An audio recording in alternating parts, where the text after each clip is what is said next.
Anyway, cheers. Cheers to you, mate. Cheers, buddy. Hang on. It says you're live, bud. All right, well, here we go. Take two. All right, clearly we didn't pray hard enough. All right, so let's pray again that this one will actually work. So we're going to try and share our screen again this time. Come on, everybody, pray with me. Let's go. Come on, we can do this. We can do this. Are we ready to go? Okay, Lifeline.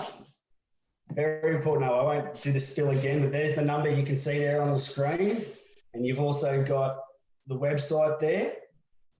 Very important, guys, for, those, if anyone's having those, permanent thoughts of a temporary feeling, those feelings they don't hang around forever. They will leave, but they just need a little bit of help, and if you do need help, please just reach out. Don't sit there and suffer in silence. Because as I've said the last sort of 6 weeks, you're not doing yourself or anyone else any favours. So, and you are entitled to have a better life. Everybody is. So things will get better if you want them to, and if you reach out, help is there. Okay, so we'll move on to the next one. And again, that's a Lifeline text number. Again, as I say every week, there's a lot of people that have that anxiety of actually picking up the phone and talking to people, which we'll get into later on tonight. The Lifeline text number, so 0477 13 1114. And those, as you can see there on the screen, from 6 p.m. till midnight, they're available 7 days a week. Just send a text. For those that don't really like to talk on the phone or anything like that, you can just send them a text and they'll send you right back, and there'll be back and forth. So that relieves a lot of stress and anxiety for people too, that they don't have to talk. They can actually you can text it out. Instead of talking it out, you text it out. So I think that's a great initiative by Lifeline. The next one, again, is more to do with suicide, the suicide callback service. The number there, 1300 659 467, and that's 24/7 as well. They're a nationwide service that provides 24/7 telephone and online counselling to people who are affected by suicide, experiencing thoughts of self-harm or suicide. So again, and they have online chats like we're doing right now, or video chats, and they're also available 24/7. You can get them on the website there, as you can see on your screen. So again, don't suffer in silence. The point of me putting up these numbers and these slides are just to show you guys that there is a lot of help out there. It might not be mainstream. A lot of these are mainstream, but a lot of people don't actually know how much help there is actually out there. So again, this is why I'm doing this, putting these slides up to actually show you that there are a lot. So the next one we've got is Beyond Blue. And they're for anyone sort of that needs some sort of online counselling. They deal with a lot of mental health issues as well. As it says there, support, advice and action. Their number, 1300 22 4636. Another 24/7 service that's available for you.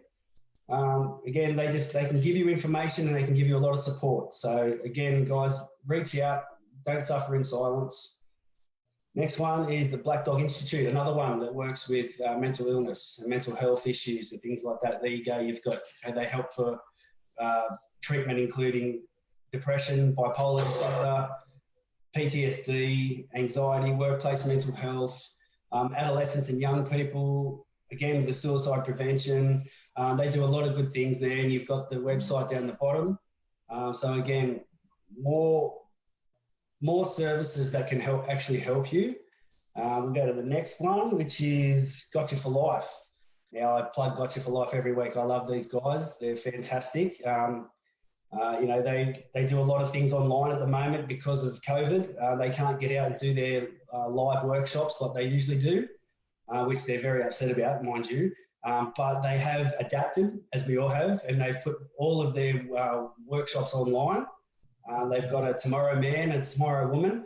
And I know I just keep talking about those two, but they have many others as well. So if you want to just get on their website and have a look, I'm pretty sure that their there's the website up the top there, www.gotchaforlife.org.au. They offer a lot of incentives and a lot of initiatives there. So yeah, check them out. They're fantastic people. The next one we've got is the mental health line. And a mental health professional will answer your phone call about anything to do with mental health and your concerns for you, or if you're concerned about somebody else, you can give them a call and speak to them about your friend. And let them know your thoughts and, see what they can do, give you some information to sort of help your friend there. They actually help children and teens as well, and adults and older people. Everyone suffers. It's not just, one minority, it's everyone. Everyone suffers from these types of things. So you've got I'm not going to bother reading out the website there because it's all there for you. But yeah, again, reach out. Now, this is another important one. 1-800-RESPECT. I've talked about this a lot, being that we're all in isolation at the moment, even though it's coming to an end, hopefully. But yeah, domestic violence and family violence is, on the rise, unfortunately. So, if you are suffering or someone who is, again, reach out to these people. They will be able to help you. And as I've said, it's not just, physical abuse. There's sexual abuse, verbal abuse, emotional abuse, financial abuse. There's lots of things that can happen under this bracket, and you don't deserve to suffer with any of those. And as it says down the bottom there, it's never your fault. So please don't sit there and think, oh, maybe it's something I'm doing that's making my partner do this. No, it's not anything that you're doing, okay? And please don't continue to be a victim. And that's what I'm saying. So seek help if you need the help there. You've got the number there. And I've also, just quickly too, I've got down the bottom there, I've just recently found out that they have an interpreter service. So if you do know someone who is struggling but they don't speak English, you can give that number a call, 13 14 50, and they'll have an interpreter there. It should be able to help you with any language that you need to sort of get your point across. They'll be able to help you there, so that's a great thing as well. The next one is Kids Helpline. Again, kids struggling as well, not just adults. Kids struggle, and it's not just because of COVID. Kids struggle at the best of times as well, but kids tend to hide it a little bit better than adults. If no adults are good at hiding it, kids are even better. So, Kids Helpline helps anyone from under the age of 25. They are private and confidential service as well. You can either talk to them on the phone or you can be online, counselling services, all that sort of stuff. Pardon me, they've got a web chat. You can have a web chat with them 24/7. There's two different websites here. The first website is for the web chat, if you just want to organise a web chat. So go to that first one. And any other sort of other inquiries, you just hit the www.kidshelpline.com.au to help you, and you can find the number up the top there as well. And again, they're a 24/7 service, the whole thing. So if you do know if your child's struggling, please don't let the problem get any bigger than it needs to. Reach out and they'll be able to help you. The next one is Headspace. This one's basically aimed more at teenagers, even though it is from the ages of 12 to 25. They do predominantly work with teenagers, and teenagers, as we all know, those teenage years are extremely tough. I know I've got one myself who is struggling a little bit, but others as well. It's a shitty age. It really is, and all the hormones and all the pressures of, especially these days with social media and things like that, and they just can't escape it, and the bullying and things like that. And again, so the number there, 1-800-650-890. You can organise a group chats with them. So it's sort of like what Doctor for Life do. They, with their Tomorrow Men and Tomorrow Women, they get on and there's more than just one person. You can have a group chat and sort of talk it out amongst a group. And that's probably a really good thing too. Like some kids might not like that. You can get the one-on-ones, or other kids might like to hear other kids' stories, and sort of, that's how we all learn, by listening to each other's stories and things like that, and we can sort of grow and, all help each other. Remember, together. That's how we get through all these sorts of things. And you have got there the one-on-one chats. They're available between 9 a.m. and 1 a.m. You've got the websites down the bottom there, www.headspace.org.au. They're a great company, great organisation that help teenagers through tough times, especially at the moment with them not being at school and being isolated from their friends and things like that. And we know how tough that must be for the kids. And the last one, which is the new one that I've just found in the last couple of weeks, it's called Q Life. Now, Q Life provides anonymous and free LGBTI peer support and referral to people wanting to talk about anything to do with sexuality, identity, gender, body issues, feelings, or relationships. I'm a bit upset with myself that I've left this one out up until the last few weeks. And again, they've got web chats that you can organise between 3 p.m. and midnight. And you've got the websites down the bottom there, www.qlife.org. So anyone who's struggling with anything to do with LGB, there's a Q missing out there somewhere. Anyway, but yeah, you know where I'm going. You know where I'm going with that. So yeah, again, everyone struggles in their own different way, guys. It's not just one particular sort of set of people. It's everybody. We all sort of suffer, and we're all going through our own sort of identity crisis in some sort of way. So again, Q Life, hit them up. Okay, that worked. Whew, fantastic. That's so good. I'm so glad that worked. I put a lot of effort into those.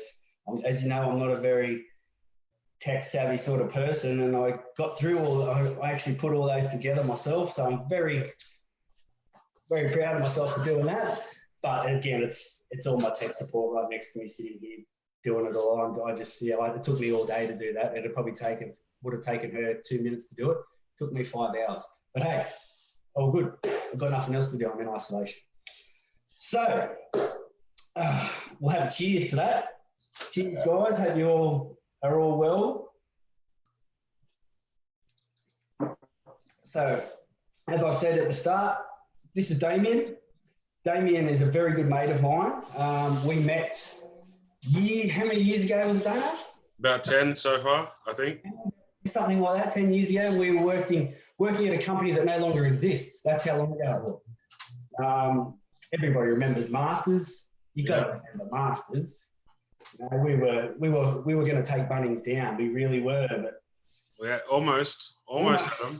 Close. We almost had them, but yeah, they were just too big. But anyway, we did well. Yeah. Damian and I met through Masters there. We actually started from day one at the Northmead store. Yep. You have a go now, mate. So I'm Damian, by the way. Hi, everyone. Me and Ryan met at Masters, as he said, about 10 years ago, give or take. I was in the dock, and Ryan, being the green thumb that he is, he was in the gardening section.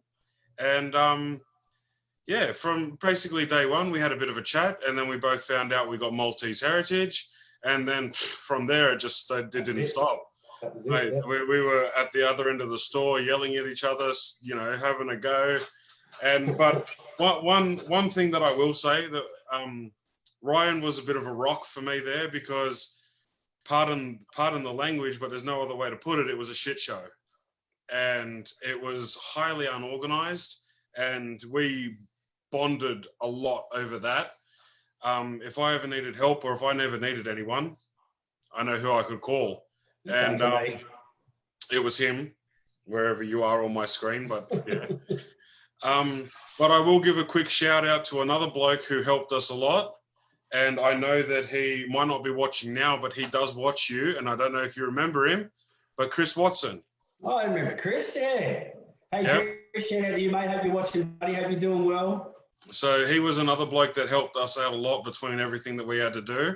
Yeah. And so what was it like? We locked eyes and we were like, yep, that's it. We're mates. Basically, that was it from the orientation day, really. It was even the orientation day that we came in the store. I mean, we were in the store 6 or 7 weeks before it actually opened. Yeah. Filling up all the shelves and everything, and it was just bang. We just hit together and clicked from day one, and 10 years later, here we are, still talking, still mates. So as they say, mate, you can't separate the wogs, huh? No way, mate. No way. We stick it together, mate. We stick it together. Back in my day. Back in my day, that's it. But yeah, no, we did. We bonded really well. We had each other's backs, and that's sort of that got you for life, mate. Damian is that for me, and I'm sure that I am that for him. For sure, 100%. And I was only the other day, I was commenting to Ryan about his daughter Amelia, and I said to him, God, when did she grow that fast? Because Yeah, exactly like that. And I've got a stepsister whose name is Amelia as well. And we came up a couple of years ago because she lives up there with you, near you, That's Ryan. right. Yeah, that's right. Yeah. And we came up a couple of years ago. We came to visit, and I met everybody. And last time I remember, she was, and now she's taller than you. Yeah, almost. And I was just like, Almost. wow, where did that happen? Oh, mate, it happens so fast. It really does, and that's, you've really got to appreciate every day. And, I know that we'll talk about your big news later on, but you got to appreciate those days, man. Like the times, my daughter was premature. She came out very, very early. She came out 3 months early. It was like honestly that big, 26 centimeters she came out. And, in my mind, she will always be that big. But when you look at her now, you're like, what? But yeah, it happens. And yesterday she was that big. And now she's a teenager and, with the attitude and all that sort of stuff. So it happens quick, man, and it happens fast. So I appreciate every day. That's all I can mate, look, sitting here watching you the last 6 weeks, you do make me appreciate things a lot more, mate. Oh, good. Well, I'm glad, mate, because even in this isolation is making me really appreciate life as well. I must admit, with the hustle and bustle of life before all this started, we were sort of starting to, just lose track of what really means something to us. You know what I mean? It was just, no, I've got to do this, got to do that, and not, your focus was just so many different places. But this has sort of shown me definitely what life's all about and what really I need to appreciate in life. And it's my family and it's my friends. You know what I mean? They're the things that you really, you never take for granted. You know what I mean? It's actually funny that you mentioned that because I've actually got something. My wife Amy. She's watching. Hi. Hi, Amy. So she was telling me today. Now on Today FM, and I've look. I've prepared. Whoa, I've prepared, buddy. Right. So on Today FM, so 104.1 for people who don't know. She told me roughly between 10:15 to 10:30, they have removed their ad breaks, right? Okay.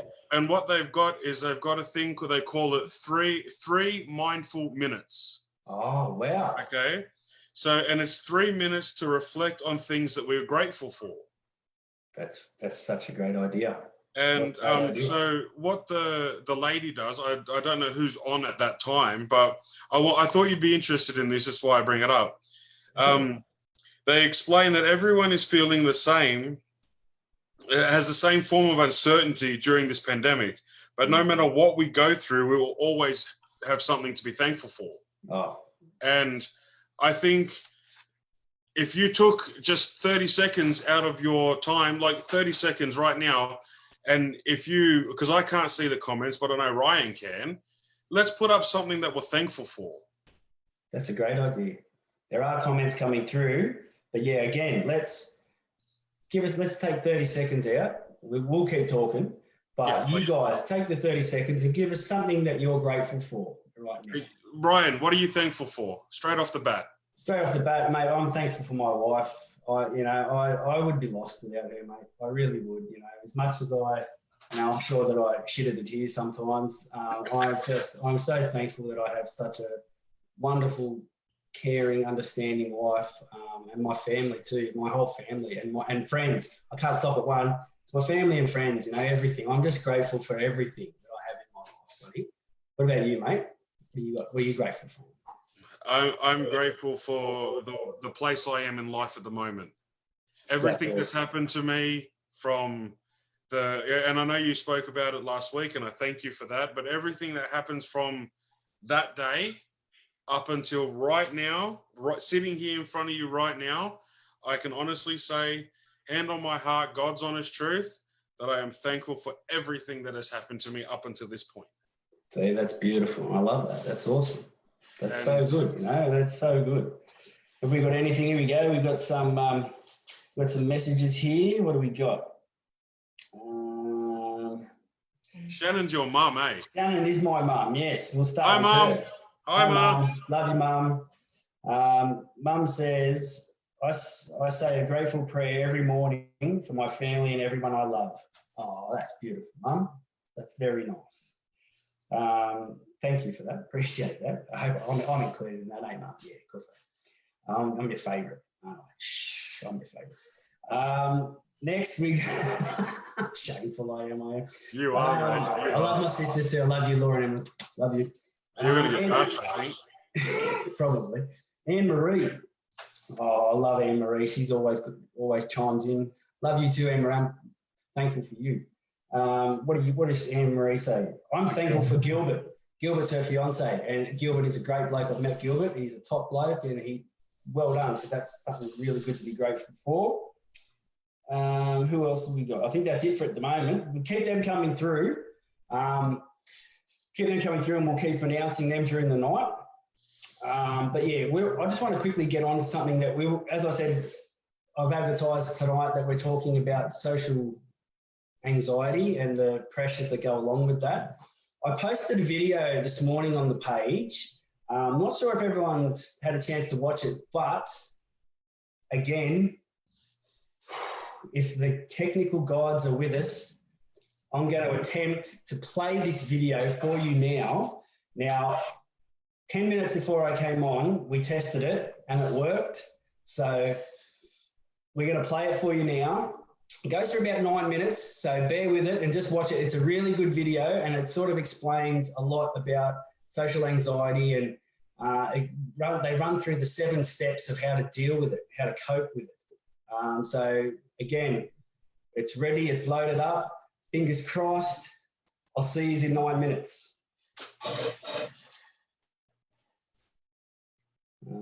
You're meant to play the video now. Yeah. Bear with me. Here we go.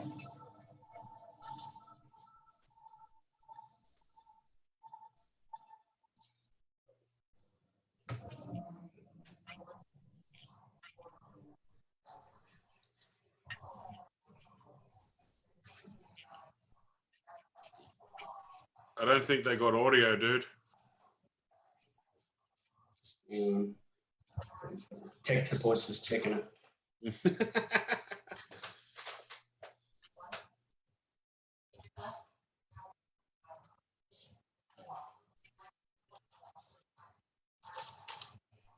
See, Anne-Marie put up in the comments, she's been really sick for the past fortnight. I hope you get better, Anne-Marie.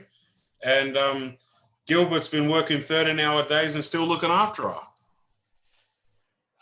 There's no sound, you're right. It's not coming through. Bugger. All right, yeah. Well,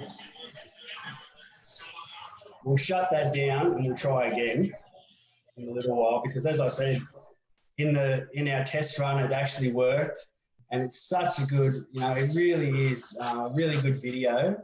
I did write some notes down about it, but I just didn't want to sit here and read from a script, you know what I mean? Because it's not what I'm about, but this is so in depth that I just didn't want to mess up. We will try to get that back on for you later on. But if we can't, again, it is on my page. So after this, not now, after this, jump off and have a look. Because if you or anyone is struggling with social anxiety, this is a great video to watch. It's got good coping mechanisms and the seven steps of how to sort of help overcome social anxiety. So a bit disappointed in that, bugger, because as I said 10 minutes ago or 20 minutes ago, it was working beautifully. But didn't play hard enough. Clearly, it didn't play hard enough. So we'll work that out. I'm still working. We're still working these things out. It's getting better and better every week. The production of this thing is getting better and better every week, but we'll work it out. So, Damo, talk to me about social anxiety and what your understandings of social anxiety are. Okay, so I know a few people who suffer with it. My wife at the moment is one of them. And having social anxiety is, well, we all know what anxiety kind of feels like. It's kind of that pressure down on you, and you feel this small, and you get the cold sweats and the shakes, and your mind kind of goes SBS after 3 a.m. kind of all fuzzy, and it's really just, it's a horrible, horrible thing. And to experience that being out in a crowd is just unbearable. But I think the best way to do something about it is to try and focus your center. Like to really, really just have one thing in your mind that you can close your eyes and go and breathe and calm and try and build yourself out of that situation. The worst thing you can do is panic. Yeah, definitely. Definitely. I mean, it is easy to say. Of course. But, again, all these things that we're saying here are easy to say, but, I've myself suffered from it for years. Hit it very well sometimes. So obviously I didn't have a massive case of it, but it was still there. I still felt, just not comfortable being out in social situations. I still went out, but didn't feel as comfortable as I knew I should have. And again, I've got it written down here, that, sorry, I am going to read from the script. It says social anxiety is actually a disorder. It's a disorder, okay? So it's not just something to be dismissed, and it's nothing to, as I've said over the last few weeks, all these mental health issues are nothing to be ashamed of, okay? They just, it affects everyone, and it's nothing, mental health is nothing to be ashamed of. So please, if you are suffering and you're thinking, oh, I'm worthless, because I have this or I have that, please stop thinking that, because, unfortunately, it's part of life. And it doesn't make you any less of a person. And as I keep saying, it makes you strong. It makes you the strongest that you possibly can to reach your hand out and say, I do need help. But yeah, social anxiety is a disorder. And it's more than just being shy and nervous around people. It's actually, it's disabling. It disables you, and it overwhelms to the point where it just completely overwhelms you, and it can take you to panic attacks.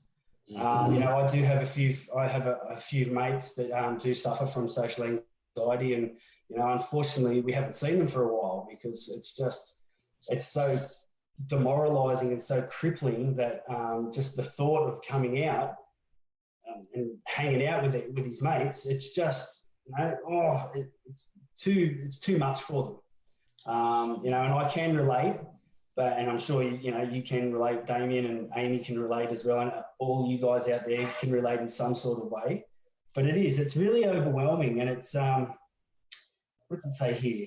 It's less about having trouble. It's not just having trouble starting a conversation. It's actually having trouble even picking up the phone. You know what I mean? Like to pick up the phone and to even send, to message somebody.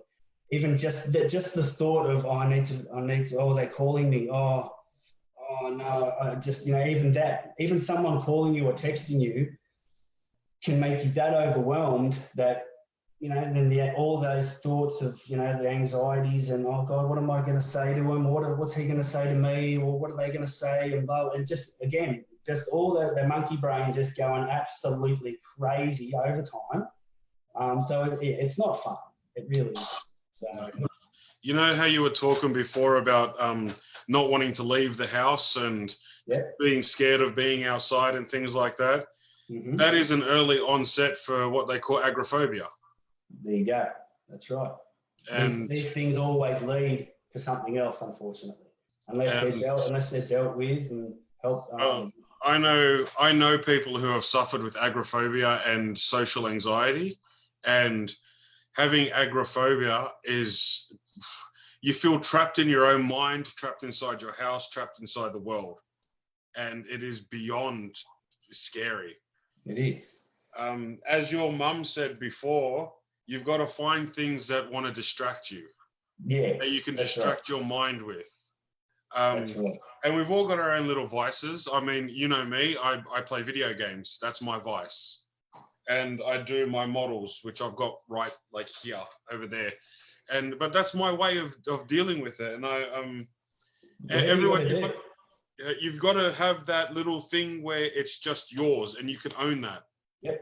And if you feel like you're at home and, as you're saying, people are calling you or people are texting you trying to be social towards you when you don't want to be social, then I suggest take your phone, Take your phone, put it on silent, put it in another room, and put yourself in a quiet place for a minute and take a moment.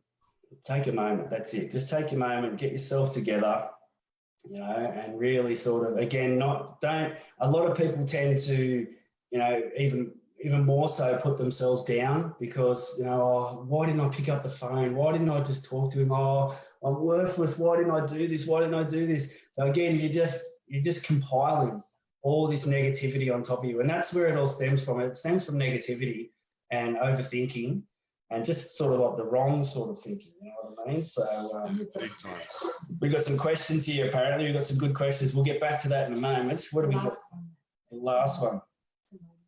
Okay, it's from Jason Formosa. How you going, Jason? Hey, everybody. Actually, thank you all for sending through these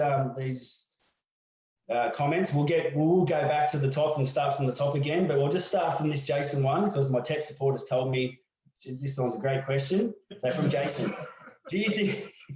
I don't think she likes being called tech support. That's my fault. You can blame me for that one. Yeah, you said that before we came on. Do you think people are going to find it difficult to? Yes, Damian. Yes. Sorry, I'll finish it. Do you think people are going to find it difficult to return back to work? That was the whole point of Damian and I doing tonight. Was especially myself. We've all gotten used to this. As much as we've all hated it, we've all gotten used to it, and we've all gotten used to, you know, a different way of life now. And I am worried about it. I am very worried about a lot of like social anxiety will go up because of this. But again, it's, you know, it's how we deal with it, and it's who we deal with it, who we talk to about these sorts of things. And again, this is why we're doing it tonight, to give you guys, you know, a chance to talk about it. But yeah, personally, I'm quite worried about it. I'm loving being at home, I must admit. Even from myself, I'll just talk about myself. I'm loving being at home with my kids and my family. And I suffer from anxiety, so I'm a homie. I love being at home. As much as I love, as much as I love being, you know, out with my mates and, you know, sort of being with everyone and making each other laugh and all that sort of stuff. Look, there is going to be that level of anxiety of, you know, well, you know, we're released out again, you know what I mean? And possibly to do with COVID as well, you know, like I honestly think we're sort of already thinking too early to go out. But again, that's just me, it's not you. I'm just talking about myself. But yeah, getting back to Jason's point, I really do think people are going to struggle with this. That's why we need to talk about it, and we need to get it out there and let you guys know that there are places to get help to deal with social anxiety. Again, please, spewing this video didn't work. Watch this video. After this video, get on and watch this other video. It only goes for 9 minutes. They run through the 7 steps of how to cope with it. You know what I mean? Because it is going to become a problem. What do you got to say, Dana? Look, yeah, it will be. I don't know what any of you are feeling because I'm apparently essential and I had to stay at work. I would have loved to have 5 months worth of game time. That would have been great. But yes, I do think people are going to find it hard, especially going back. Like, I'll use my wife for an example again. Working at Big W, and she, at the moment, freaks out going down to the shops without me. And that's exactly, I said to her, how are you going to go when you go back to work? And she goes, oh, I don't know, but I'm kind of looking forward to going back to work, but I'm kind of not. Yeah. So there's that mixed emotion, but I think it's one of those kind of things where you've got to go, all right, come on, let's go. We have to do this. And then once you get there, once you put your feet in the water, you'll be like, yeah, I'm going to dive straight in, and it'll be good. That's it. And if you're over struggling with it, they say in the video there to, you know, if it has got a hold of you, that social anxiety, I can't, no, I have to stay here. I can't, this, you know, COVID's out there or something, you know, I have to stay here. You don't just sort of, if you are struggling that badly with it, you don't just, you know, don't just throw yourself into it. Don't just go, oh, I've got to go. I'll just have to go, because that could enhance your anxieties and make them even stronger. It's just baby steps, you know, just like that. If you're really worried about getting back into normal life, even though I don't think life's going to go back to the way we were, it's going to be a different life. But again, just start by baby steps. Go out to the shops.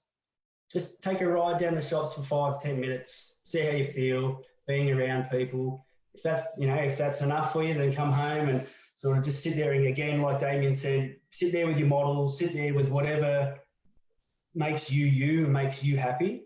Just do that. Take that 5-10 minutes to sort of, okay, well, I was out. I did that.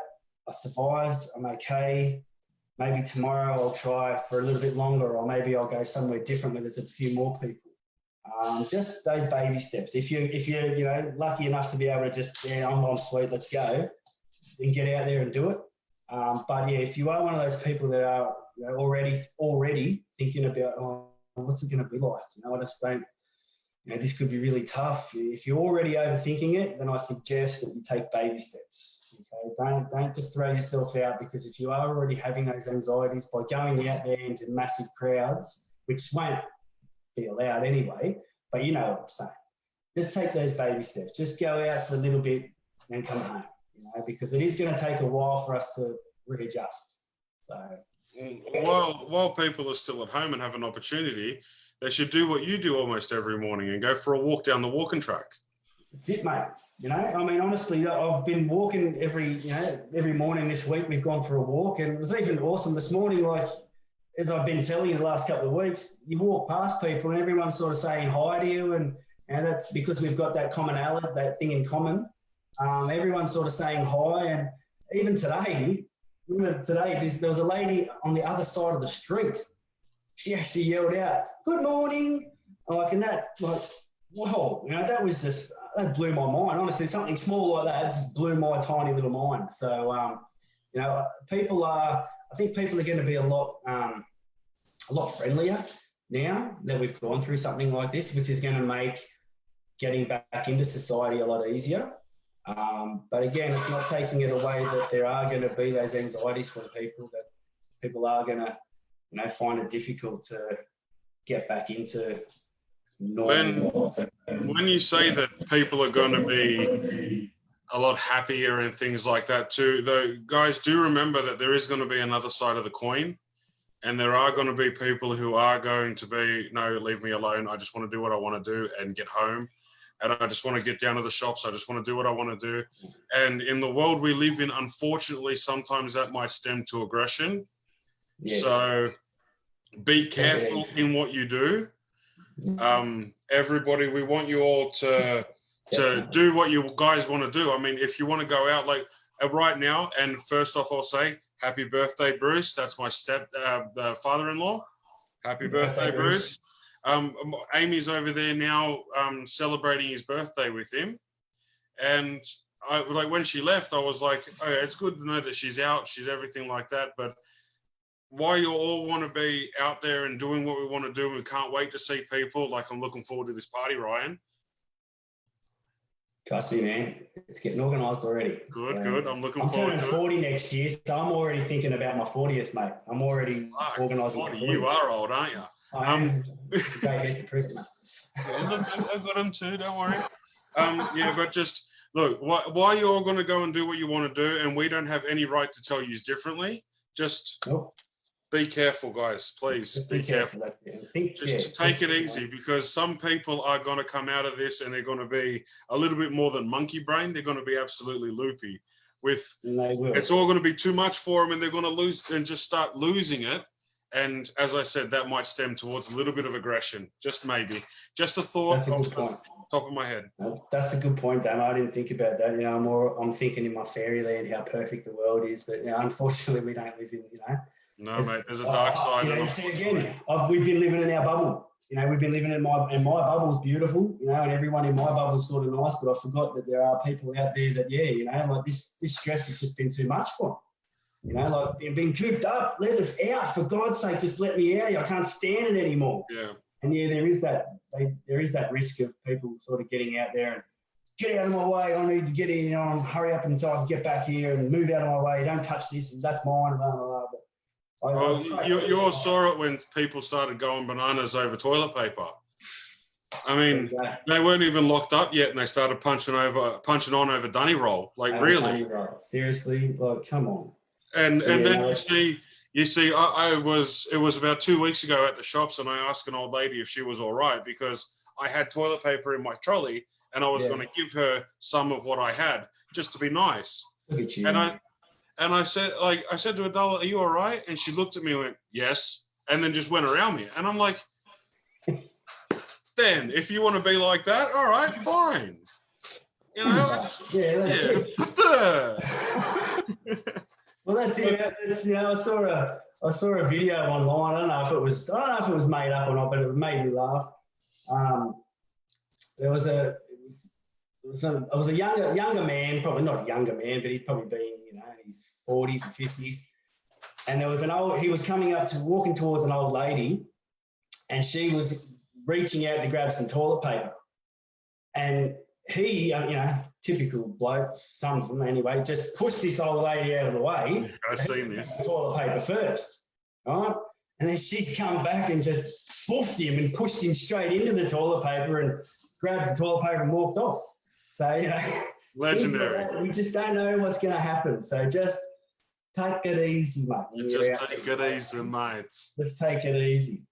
All right, have a look at your comments. Yeah, we'll go back to some comments here. Where are we? Michelle, do you actually get up at 5 a.m. to travel an hour and a half to go to work? I do. You're insane, lady. 3 days a week, and then I work from home 2 days a week. But why don't you guys just come back to Sydney? Then we can all be closer and friendly. I'll never come back to Sydney. Yeah, I agree with you. I agree with you on that one. If I had my chance, we'd be neighbours, love, let me tell you. Yeah, but I've been sort of since the end of February now, full time at home. And it was a bit hard to get used to at first because I liked the office interaction and I liked to obviously be face to face with my customers and my team and my clients, but everyone's just online now that you sort of just get used to it, and you can still see people because we have Teams meetings all the time, video chats, and sort of getting used to just doing my own thing now in the morning, not having to rush.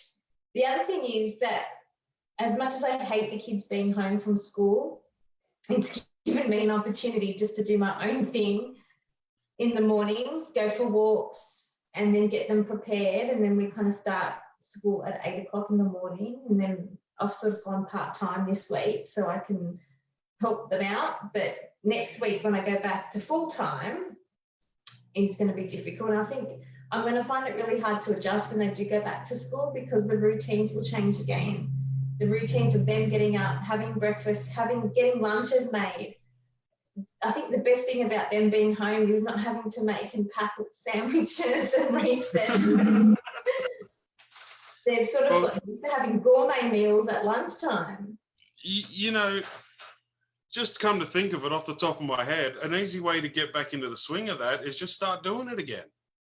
Yeah, no. I mean, what's wrong with them having their packed lunch that you packed for school at home? Well, and then that way you get back into the swing, they get back into the swing. It's a good point. The first week, we were setting alarm clocks for 9 o'clock, the bell would go, and then 10:30 another bell would go for recess, and we had them sort of, we'd give them for recess what they'd actually have at school. I think it was only the first week we were sort of doing lunches, sandwiches and stuff like that, but that didn't last long. No. They hate sandwiches. I don't want sandwich. I want this. I want that. You should take it back to the old school. Have it like our parents, Ryan. Oh, you don't need that. You don't need that. You don't get anything. You don't need what we give you. You starve. That's it. That's it, mate. That's it. Yeah. See, she's awesome. We'll go back to the start. We've got Anne Marie. Anne Marie sent a message in a while ago. It says, the first day of TAFE last year, I was struggling bad. I used my thermos as a safety blanket and a distraction when I was uncomfortable. You know, I do remember her being like that. She was, I mean, we were all, when you, that first, when you go somewhere new and you don't know anybody, you tend to sort of shut out the world, you know what I mean? And I still remember that, Anne-Marie. I remember you sort of, you were very shut off, as I was, as we all were in that class. But as time went on, I mean, look, we've become great, all of us have become great friends, you know, from that TAFE class. And, you know, I think that's another thing I'm thankful for, that I did that TAFE course last year, because without doing that, I wouldn't have met some of the greatest people I've ever known from that. So thank you for that, Anne-Marie. And I know that you were, you know, it took you a little while to break out of that feeling uncomfortable, but you did. Thank God you did, because you've got so much to share, and you know, the world's waiting for you, girl. So you just keep going and you keep sharing what you've got to share. And thank you for being in my life. I really appreciate that. What else have we got here? Your mum says she's finding it hard to go out already. Yeah, she is, Mum, because I mean, she was again isolating on her own, completely on her own. You know, I mean, we set up a messenger group where we could, because it's one thing to sort of FaceTime each other, but we actually set up a group where my mum and myself and my two sisters, we could actually get on and all talk together. And you know, and that was really good. We have so much fun doing those video chats that, you know, the first couple of times we were actually talking to each other, but ever since we found the filters on those things, that's basically, we're just sort of looking at each other, changing faces, and you know, and it just, we could spend an hour just changing faces on the filters, and that was enough for us. You know, I mean, we'd just be getting that laughing. But you know, yeah, Mum is struggling a bit, sort of getting back out there in society again. But well, that's like what happened with Amy's birthday. We FaceTime our whole family, and it was like a family barbecue. Everyone's talking over each other, and then we all found filters, and everyone's turning themselves into different things. Yeah. And then it was kind of like happy birthday, and me and Amy hung up, and I saw on the phone that it was still going. So I went back into it, and they're all still filters and doing their faces and everything like that. This is about half an hour later. So it was great. That's hilarious. I love it. You know, we've even got my little nephew doing it now, and there's a couple of those faces that he just doesn't like at all. And we put them on him, and he touches the camera to actually see, is that me? What's going on there? No, stop. But it's bad for him, but it's absolutely hilarious for the rest of us. So thank you, Shirley. We love you, little buddy. What else we got here? Mum says, you're not nearly 40, I'm only 30. Careful. Yeah, all right, shut up. I won't say it. Careful. You are 30. I don't know how that happened. I just jumped you. So yeah, just be careful. So, Anne-Marie, you moved back to Sydney, hey? That was a silly move. She did. She did move back to Sydney. She moved back to be with Gilbert. See, it was a poor thing for her. Gilbert was living in Sydney and she was living up here, and it was getting hard for them both to sort of travel in between. And so yeah, Anne-Marie decided to move down to Sydney. They got a place together down there. Still haven't been invited yet, Anne-Marie. Can't go anyway, but I will as soon as you invite me. Yeah, right. Yeah. I've invited you to come to my place a few times and you still haven't come. Yeah, well, see, I'm lazy. I'm in my bubble, man. I'm in my bubble. Hey, this was way before COVID, mate. This was years ago. Yeah, exactly. I've always lived in a bubble, Damian. As soon as I left Sydney, I was like, that's it. I'm never coming back. I'm never coming back. Yeah, no. Look, I'm telling you, mate. The second I get this much of a chance, I told you we're going to be neighbours. But yeah, after COVID, as Anne-Marie said, mate, me, you, Anne-Marie, everybody will get together for a Let's Talk It Out party. I've said it. I am going to throw the biggest party, and already my friends, we had a Zoom party last week on Zoom. Thanks for the invite. We had a Zoom party on Zoom. Yeah, sorry for the invite. Sorry, mate. You can come next one. The Northmead High School sort of reunion thing. You're making me feel bad now. Look. But yeah, we're already organising parties. We've already got them lined up. You know what I mean? So I stress to all of you again, like I said, we all need something to look forward to. So this is coming to an end. You know, they're letting us out slowly. So start planning these things. Have things to look forward to. Again, Damian, I'm coming. Now, I know let's talk about it now because we haven't hit on it yet. You're about to become a dad, champion. I am, buddy. I am. Let's talk about that. After 8 years of me and Amy trying, finally it's stuck, I guess. And she's Amy's 27 weeks and 3 days or something like that now. And she actually had a growth scan yesterday, and all good. Everything's good. Beautiful, mate. Beautiful. It's all good. And so a little girl coming. It's going to be so exciting. Awesome, mate. Beautiful. See, that I am going to get my butt in my car down there to meet your daughter. So that's all of you, the whole family. I want the all. Definitely, mate. Definitely, I'll definitely do that. I promise you. Now, as we were talking about last week, because I forgot that I had to do things last week and couldn't make it on. But anyway, yeah. I'm sorry. I said I'm sorry. The pressure and the thoughts that run through my head about being a dad are just like, oh, you want to talk about a monkey, mate? It's a gorilla at the moment. And just I get that thought in my head, and I don't know if it's a common thought between new fathers or not, but excuse me. Am I going to be good enough? Yeah, look, that's a common thing, mate. It's, I had that as well. And I know other mates of mine who all thought the same thing. I had Michael on last week, same age as me, and he's had his first son. And how old are we? We're 38. So he's just had his first son 10 months ago. So yeah, it was. I had my. How old were we? 20. I was 25 when Amelia came along, and 25. I was still a kid myself. You know what I mean? So those anxieties and those pressures of, am I going to be good enough? Am I going to be able to provide? And back then I wasn't in the greatest of headspaces. I was chopping and changing jobs, and my life wasn't on track where I needed to be. But then I had a child coming into the world, and I had to sort of.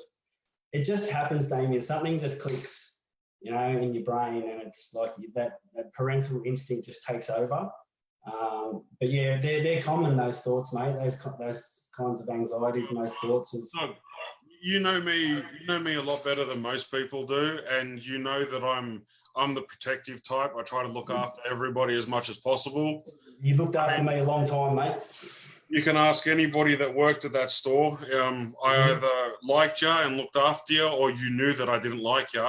I mean, you can tell that I'm very open and front and honest with everything that I say. I have no filter. Okay, so if I say something that's a little bit offensive, I'm sorry, but I have no filter. Don't take offense.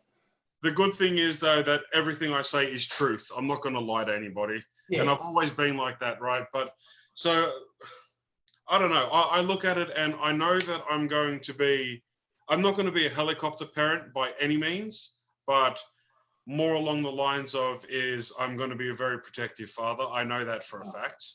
Oh, definitely. Yeah, I know that. I also want to be the type of dad that's going to be like, look, I'm going to watch you, but go and do it because I want you to experience it. I want you to go out there and I want you to run around the backyard. I want you to play in the mud. I want you to do everything that I never really got to do much as I was a kid.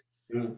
I want you to go and do that, and I want you to experience it because I want to form more of a friendship bond and more of a mate rather than just be dad. Yeah, and as they get older, I want to be the one that if someone breaks their heart, I want her to come to me and say, this is what happened. And then I can be like, okay, let's sort it out. Just hold on a sec. I've got to go kill someone. And but you know what I mean? That's what I want to do. And those thoughts are running through my head all the time. Like, can I do it? Can I do it? Can I do it? I said that last week, Michael, I think someone asked me about being a parent, and can't remember the question, but it was, of course you want to protect your kids from everything, you know what I mean? You want to shelter them and, because we've been through so many things, that we sort of know you can sort of see what's going to happen before it happens. And it's our instinct as parents to sort of, no, don't do that because this is going to happen. But by doing that, we're taking away their life experience. Yeah, and that's why I want to be like, no. Yeah. Yep. Go and do it. And when you get to the point where I know you're going to get to, then I can explain to you why you shouldn't have done that, what the extra cost is going to be. And I want to be more of a wealth of knowledge, a fountain of information, rather than the overbearing, that, you know what I mean? And it's so instinctual for us to do that, to say, no, don't do that because I can see what's going to happen. I did it. You know, I say that to my kids all the time. Don't do this because I did it and you're going to head down the same road that I did and I don't want that. But again, by doing that, I'm taking away their opportunity to learn. Life experience. Life experience, mate. You know, lived experience. And we've all got it, you know what I mean, in some way or another. And some of us have it in other worse ways, like me. I have it in anxiety and all the other things. But other people have, you know, good experiences. But it's all those experiences that, you know, that count for something. And we have to let these kids they have to make mistakes. We as humans, I'm an adult, I still make mistakes. And I have to. It's the only way I learn. Don't learn, mate. If you don't make a mistake, you don't learn. But one thing I have learned in my 33 years on this earth, I'm not as old as you. I was going to say, I can't believe you were that much younger than me. No way. Yeah. What year were you born, Ryan? 81. Oh, mate, 86 here. Thank you very much. Okay. You're a baby, mate. Just a baby. Come and stand next to me. We'll see who's the baby. I'm glad you're over there and I'm here. Now, you made me lose what I was going to say. Good on you. Sorry, mate. I don't know. But anyway, look, as I was trying to say, I just want to make sure that I know what I was going to say now. I remember. To build yourself up with life experiences and get to the pinnacle or the top of the mountain, it has to be a foundation of mistakes.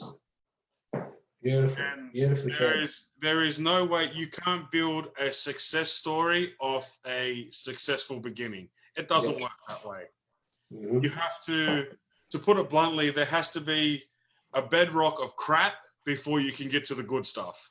And everybody has their own life experiences. I understand that, but you can't say any different. You can't tell me I'm wrong because that is truth. That is honestly truth. That's it, mate. And that's the same as mental health as well, mate. You know, you have to have that foundation, you know, before you can start rebuilding your life. You know what I mean? You have to sort of, look, I don't know where I'm going with that, but I know what you're saying. You need it. You need that foundation, you know what I mean? If there is no foundation, mate, the house you're in now would fall down around you. Fall down, exactly right. That's it. So, and again, that foundation is built on mistakes. That's it. No one's. There's no such thing as a perfect life. No one's ever lived it. Never made a mistake. If they say they have, they're full of shit. So yeah, no, we've all got to make mistakes. You know what I mean? And that's the only way we grow as people. Life is a lesson. Life is just one big lesson. You know what I mean? It's lesson after lesson after lesson after lesson. And we're just building bricks. You know, that's all we're doing. How do you get a strong foundation? You build it up. You have your bricks, as you said. Yeah. And look, I'm grateful for the mistakes that I've made. So am I. I wouldn't change anything. You know, there are a few things maybe I would have changed, but not much. Not much at all. You know, like the things that I've gone through have been a bit harsh at times, but it's turned me into this person I am today. You know what I mean? So I wouldn't take it away. You know what I mean? So the only outstanding thing for me that I would change is to have a better relationship with my old man at the end. Yeah. But apart from that, nothing. I have it exactly the same. Even the situation with my mum, the lot. I would have it the same. Now, my mum, Maltese mother, you can relate to this, strong as anything, mate. And she's the only woman in the world apart from my wife that I'm scared of. See, smart man. I mentioned the wife. Smart man, mate. Smart man. She, if I can, just for a minute, she's one of the strongest women that I've ever seen in my life, mate. And to the things that she's gone through, make me appreciate the things that I have today. And just quickly out there, we'll say thank you to all the mothers in our lives. So cheers, huh? Well, cheers to them all, eh? Cheers to them all. Love yous all. We love yous all. Let's hit up some, what do we got here in the comment section? Congratulations, mate. Hang on, where'd I go? Whoop. You leave all the comments about me alone. I'll answer those comments, all right? Oh, well, you go. You got Anne-Marie and my mum saying congratulations. I can read, dude. Say and speak them then so other people can hear them, you bullfed. Yeah. I don't read as fast as you do. Jeez. Yeah, so I'm not being rude, eh? Like, I'm not being rude because I'm looking down. I am listening to him. You are being rude. You are just looking at the. Unless I do this, do you want me to just do this? I'll do this instead, so I can read it up. Okay. Anyway, to everybody that said congratulations, thank you very much. I appreciate it a lot. And we're going to do the best that we can. Fingers crossed. I mean, we can't ask for anything better. And we have got such a great surroundings of my family, of Amy's family, of our extended family, of my friends, of everybody together. And it's just great. She's going to come into this world and she's going to know full and foremost what love is. And I think that's one of the most important things. That's beautiful, mate. That's everybody beautiful. that said thank you. Thank you. And you got Peter. Peter's said here, Damian, it's a fantastic feeling to be there when your kids are entering the world. You will be a great dad. There you go, mate. So. I'm sure you, I know you will, brother. You will be an awesome dad. And Peter said also, life's mistakes are the building blocks of the future. Exactly. 100%. That's it. And mum's added to that. A person who never made a mistake never made anything. Damn straight. That's 100% true too. You know, like that's the only way we learn is by making mistakes. The only way we move forward. What's that old age saying? You got to break a couple of eggs to make a cake or something like that. Make an omelette. That's it, mate. Exactly. That's it. That's exactly it. An extended family is everything to a child. There you go. So it is. It really is. So. And that's coming from the fountain of knowledge yourself. It is, mate. It is coming from the old Shan. We love you, Shan. Thank you for commenting. Be careful with that old bit. You might be in isolation, but yeah, that's right. I forgot she's 30. That's right, she's 30. I'm older than her. That's right. I'm older than my mum. I forgot that. Love Good night. Good night, Kevin. Thank you for your nice words, mate. Oh, Kev, you were on. Sorry, buddy. I missed you. Thanks, Kev. Thanks for joining me, bud. You've got to go to bed. You've got to work tomorrow, mate. No worries, buddy. Kevin. No, he's got to put his daughter to sleep. Oh, okay. Sorry, bud. Take it easy. Say hi to the family for me, Kev. Love you, mate. Hopefully the footy starts again soon, champion, eh? Hopefully. What do you care? You're a West Tigers supporter. You're not going to get in the top 8 anyway. If we start talking about footy, Mum's going to chime in and say, stop talking about the football. But, oh, my God, Damian, I'm hanging for it to come back. What for? The only time that you ever did anything worth a note was, when was your last grand final? 2001? 2005. Come on, it was this decade. Oh, no, it wasn't. It was this century. Anyway, it was this century. Mum's carrying on about Parramatta. Well, yeah, 86, mate. 86 was the last time you won. But anyway. Yeah. Sorry, say that again. Sorry? Oh, you're talking about Parramatta, aren't you? Oh, okay. Yeah. Oh, hold on. You know I'm a doggy supporter. Don't talk. Yeah, you and Kevin are doggy supporters. Yeah, bloody Bulldogs, whatever. Let's not talk about football then. I'm going to get the Bulldogs jersey on. Give me a sec. Please don't. Please don't. I'll have to accidentally hit the button and you'll disappear. I'll start my own channel. Everyone loves me now too. You probably will now. You're probably going to just take over from me. I can have a rest for a while. You can do it.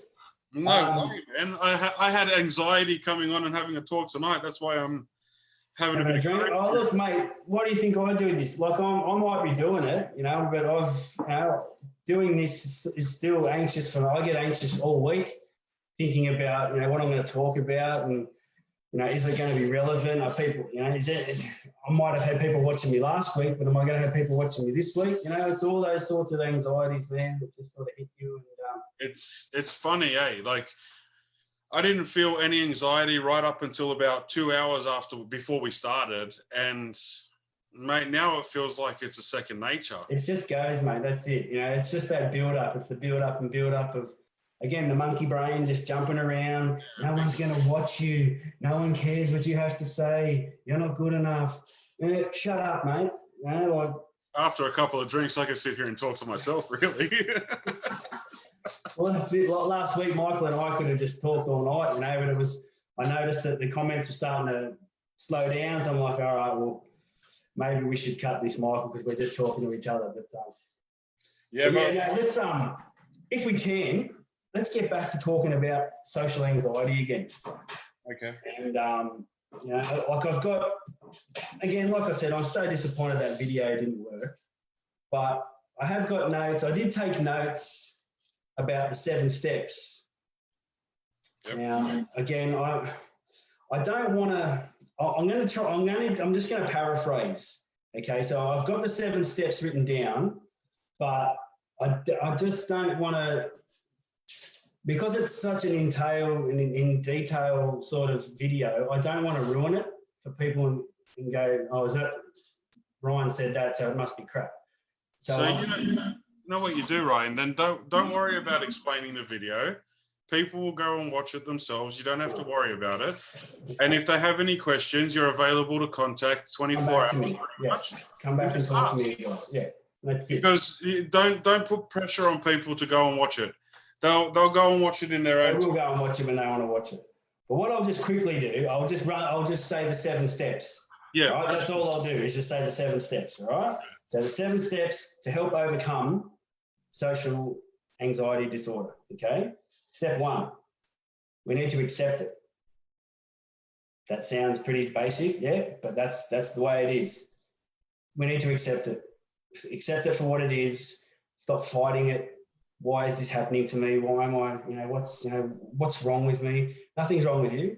Nothing at all. You just need to accept it so that you can move forward, okay? I'm not going to go into detail. There's a lot written here, but I don't want to mess it up, so I'm just going to say that. Accept it. Acceptance is the number 1 step. Step 2, you need to regulate your breathing. Regulate your anxiety through breathing. And again, I've talked about this in the last few videos. Anxiety can be combated with your breathing style and how we breathe. Okay, because as you know, Damo, when you're completely anxious and you start to get those panic attacks, first thing that happens, you start to breathe really fast, and that's what brings on those panic attacks, is because you're elevating your heart rate. You start to hyperventilate. Hyperventilate, that's the one, that's the word. So we need to start regulate. Oh, look at that. Nice. Pussycat. We've got a guest. There you go, and that, bang. And then that just, seeing that cat just took my breath down straight away. It took my anxiety away. So there you go.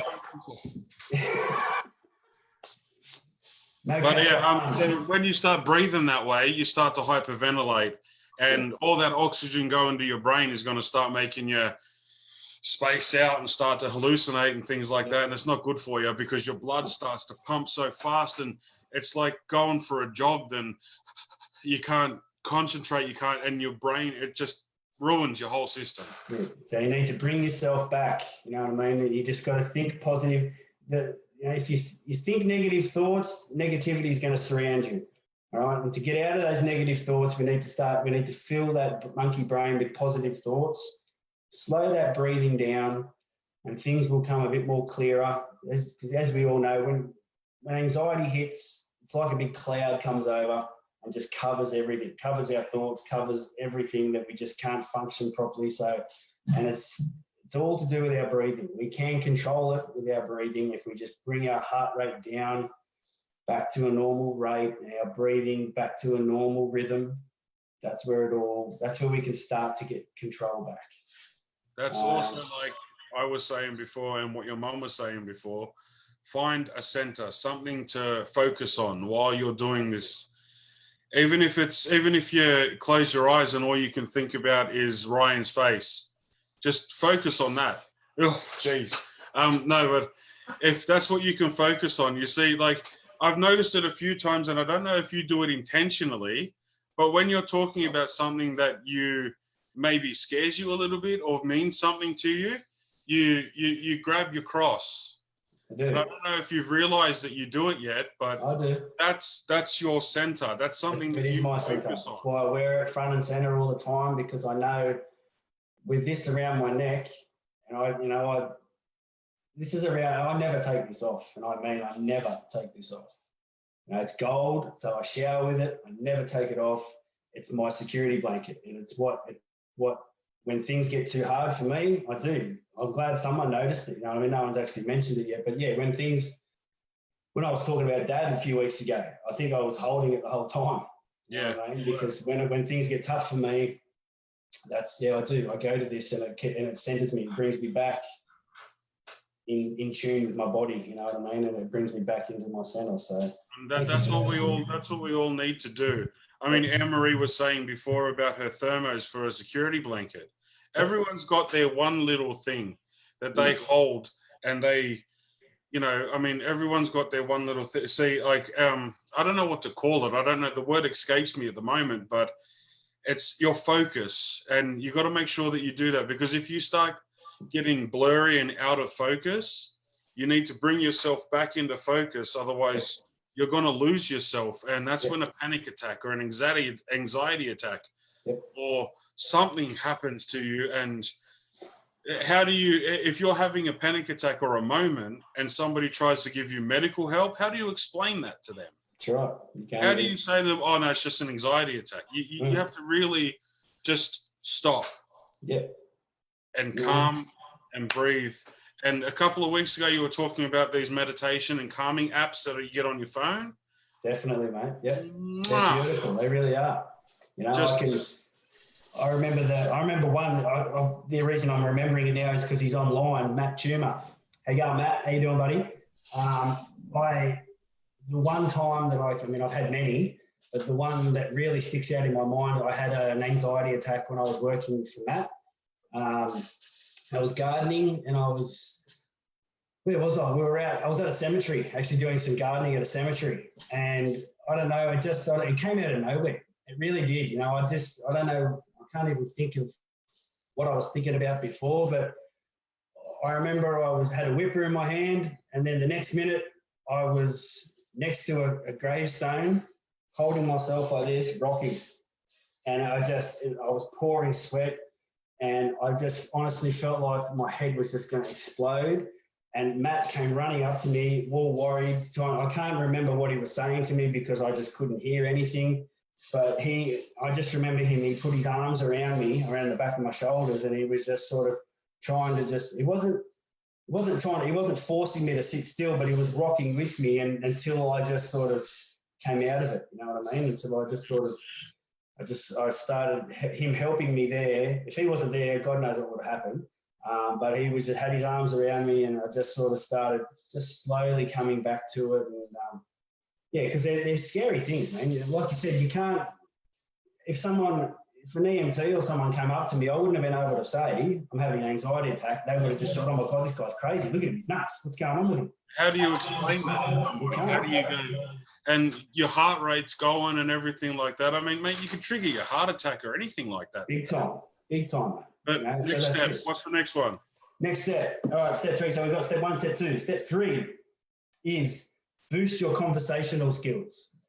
Okay, talk it up. That's it. Just sort of, and again, just baby steps. Now it says here, talking to someone can be very challenging when you don't really know what to say. So again, those awkward silences and that fear of saying something silly, which we all have. I have it every Friday night, every single Friday night. I think I'm going to stuff up and say something stupid, which I probably do, but I don't notice Even if you don't stuff up, you say something stupid. There you go. I do it all the time. So, and it's just starting to, and it says here, I've written here, but I'm not going to go into it. It says, here are some tools to avoid feeling that way. So again, watch the video if you want to. No, I'm not telling you have to, but if you want to, watch the video. So look, one thing that because I think it's good, I'll give my opinion on every step that you go through. Please do. We can do that. Please do. So I used to be like that. I used to be afraid to say things to people, and I used to be afraid to say what was on my mind. Yeah. And that stems to school, but let's not dig that up at the moment. And then I think I can't remember what day it was. I think it might have been the last day of year 12, and I just had it right to here with everything that was going on. And I think from that day forward, I just developed a I don't give a shit attitude, I guess it was kind of. And I started developing the whole, I'm going to say what's on my mind. I'm never going to bullshit someone, and it's never going to be a fallacy, or it's never going to be a lie. I'll tell you straight up the honest, God's honest truth. Yeah. And if you accept that, more power to you. If you don't, then that's your problem. That's it, exactly. And that's it. You know, that's standing up for yourself. You know what I mean? So that's, you know, that's the way you do it. I've got people that come, like, you have my cousin who likes your page, who watches sometimes. His name's Peter. Hey, and he comes to me for all types of advice. And some things I tell him he doesn't like too much. But I say to him, look, I can see that you don't, I can see that you don't like it, but you can't argue with me because it's the truth. Sometimes they need to hear those things. You know, the truth hurts sometimes. You know what I mean? It does. But then it makes you see in a clearer light, and you're kind of like, yeah, well, he might be a grumpy old bastard, but he's right. Well, I was just saying, he might not at that particular time you said it. He might have gone, oh, Damian doesn't understand me. He went away. A couple of days later, maybe, oh, you know what? He was right. I didn't see it back then, but he's right. I've actually done it to yourself as well. Well, you've done it to me many times, mate. And when we were talking about things that we will keep between us, and I've said to you, look, Ryan, I'm going to tell you the truth, mate. You might not going to like it, and if you don't, I'm sorry, but yeah, I remember I got the shit to you a couple of times, but yeah, again, then I walked away, and that bastard, he was right. Son of a bitch, he was right. See? That's it. You know, the truth hurts. I developed that to try and help people, and that was my defense mechanism against everything. I was like, no, I'm not going to be like that anymore. We'll go out, and I highly suggest to everybody that you at least give it a go. Be honest with people around you, and be honest with yourself. That's it. There's no point lying about stuff. So, you know, and be honest with yourselves. That's the main thing. Be honest with yourself. You know, if you're feeling something, don't sugarcoat it. I mean, you don't have to go out of your way to be an a-hole, but, you know, like, just, you know, if something's on your mind, stick up for yourself, you know, and speak up. Don't hold these things in, again, because, again, you're building up the pressure, and it builds up, and then bang, for one day you just explode all over people, and, you know, no one needs that. So that's true. Next step. Step 4. Have a more realistic view. Again, it goes back to what we were just talking about. That's it. Exactly right. So you preempted what step 4 was going to be. You've watched the video, haven't you, cheeky bugger? But yeah, again, you know, overcoming social anxiety is different when you think those around you are thinking negatively about you. Again, that overthinking. You know, we're not mind readers. Some of us are, some of us aren't, but you don't really know what someone's thinking, and then straight away, if you do have social anxiety, you're sort of thinking, oh, I know he's thinking about this about me, or she's thinking this. You know, you're putting thoughts in your head that don't deserve to be there, and that realistically, the other person aren't thinking that at all. You know what I mean? But you're sort of just adding fuel to your own fire. You're feeding that monkey so he can be jumping around when there's no real problem there. But again, it's tough. So again, that's step 4. Have a more realistic view. What do you got to say about that? You happy to? No, look, the only thing that I would add on to that is, if you think people are sitting there and talking about you and having negative thoughts about you and things like that, while it's easy to say, don't give them the time of day. Don't give them the gratification to think about them. If they are thinking bad thoughts about you, more power to them. Good. Think bad thoughts. Yeah. I say that to my daughter. You can live in your own negative world if you want to go and think bad thoughts about me. I know I'm a good person. I know I do right. if you want to have that negative train running through your brain, then by all means, mate, you can take all your negative and just go over there with it. Right. I'm going to be over here with my positive. You can't empower people like that, because if you do, then they will use that power to push you down against you. That's it. You know, like I say that to my daughter. You know, like if she thinks that people pick on her, you know, they say this and they say that to her, and I say, well, you know, other people's opinions of you is just hot air coming out of their mouth. You know, it's just words that they've put together with air that pushes out of their mouth. It means nothing, but it does mean something if you allow it to mean something. Yeah. I mean, it's people's words can only hurt us if we allow them to. If you give them the gratification to do so. Give them that. That's exactly right. So, I mean, again, it's easy for us to sort of sit there and say that, but you know, people that are dealing with this, it's a serious thing. You know what I mean? And they just beat themselves up over it. You know, like. Hey, I'm a victim of it too, mate. I used to do it to myself. I do it to myself all the time, and I know exactly what it's like. But as I said, I developed this hard outer shell. Yeah. I mean, like I'm like a gobstopper. I'm all soft and gooey on the inside, but it's really a hard outer rock on the outside, mate. Yeah. But yeah, you let Amelia know if anybody's picking on her. Uncle Damian will come up. I'm hoping she's downstairs watching this actually. So. Amelia, if you are watching this, anybody's picking on you, darling, you let me know. Uncle Damo will come and sort them out for you. I'll tell my stepsister up there to come around to your school and knock a few heads in. We don't condone violence here, but yes, she will. No, make it like a silent contract. No one needs to know. All right, step 5. We're almost there. 3 steps to go. Step 5, facing your fears. Oh, yeah. That's a tough one. You know, there you go. Overcoming social anxiety is impossible if you don't expose yourself to those situations that cause you social anxiety. Okay, so if you do want to get over it, if you do want help with your social anxiety, sitting at home and never going out won't help you overcome that. You've actually got to face your fears, get out there. Baby steps, but you've got to get out there and put yourself in those situations where you don't feel comfortable.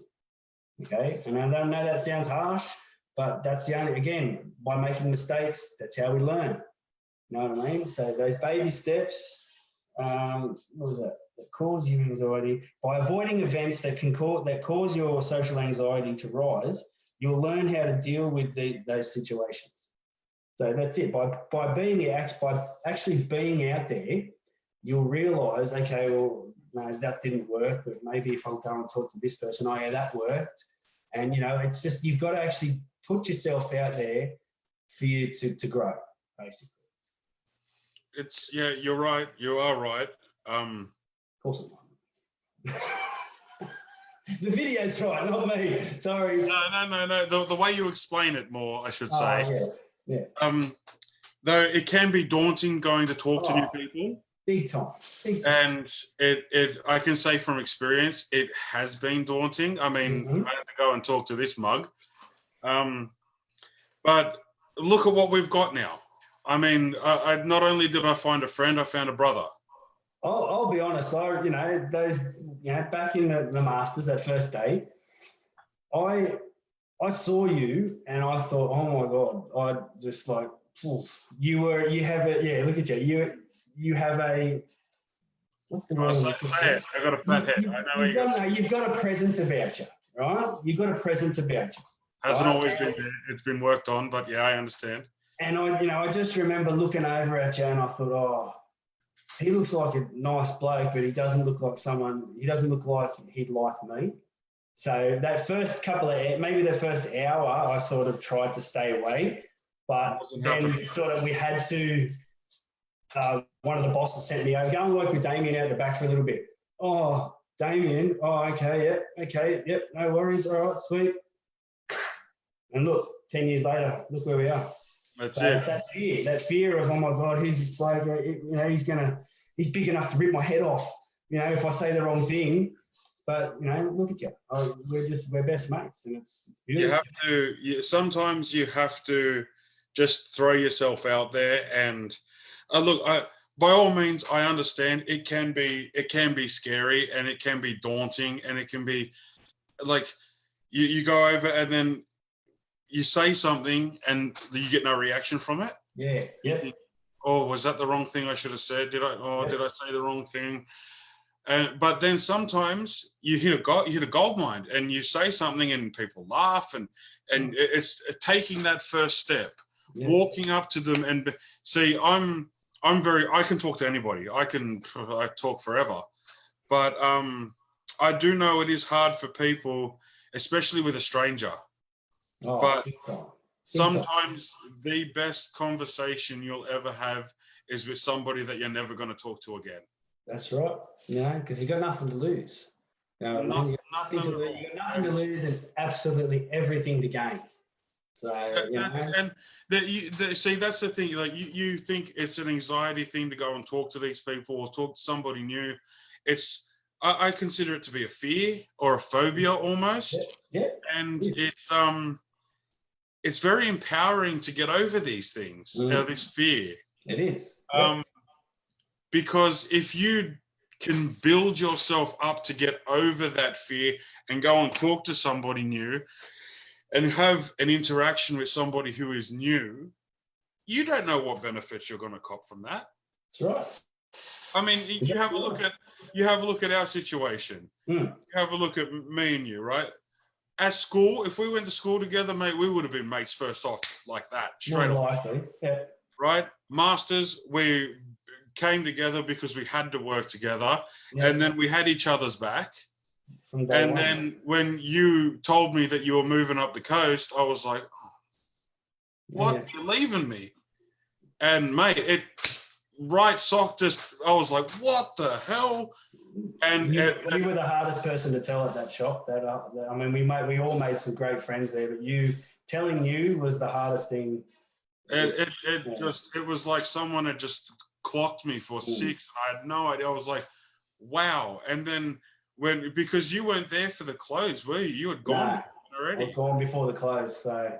And then you had gone. I mean, I still had Chris there, and me and Chris started talking over a shirt he was wearing one day, and then bang, here we go. Another man that I've known for years and years and years and years. But when you had left, I was just like, what am I going to do now? And I put myself into my own little bubble, and I was like, no, I don't want to be here anymore. I want to get out of here. And that was all over an interaction to a stranger. That's right. Yeah. So you never know, but it is daunting, but do take the plunge. It is worth it sometimes. Face your fears. Yes. Step 5. Okay. Step 6. Here we go. Step 6 is changing your lifestyle to reduce anxiety. All right. It's got written here, most people with social anxiety disorder, when they're out, so you've gone and faced your fear, you decided you're going to go and face your fear, so you've gone out to an event, say, right? You've gone out to a party or something. So most people with social anxiety will use drugs or alcohol to sort of, when they're at those events, to sort of help reduce their anxieties, right? To sort of help them, if I have a drink or if I have something, or if I take this or take that, this might help me relax a bit, which it might do. You might relax, but it's not actually, you're not actually dealing with your problem. You know what I mean? Even though you might be able to talk to people because you're on alcohol or you're on something else, you're not actually, you're not reducing your anxiety during the event. You're really not, because you're just masking it. It's fake, in other words. You know what I mean? So to really take this next step is you've got to change all those bad habits, and really just sort of, no, I'm going to go to a party. I'm going to try and go to a party tonight. I'm not going to drink. If I'm there for 5 minutes, awesome. If I'm there for longer, even better. But no alcohol, no drugs, it even says tranquilizers on the video, but I'm like, whoa, tranquilizers, wow, that's full on. But yeah, just no enhancers, no masking. Because if you're going to mask it, you just cheat yourself. Basically, you're not actually learning how to deal with these things. So that's I can't talk much because I'm guilty of it myself. We're sitting here drinking now, so yeah, we're martyrs. Yeah, don't drink. Oh, what happened there? TV went.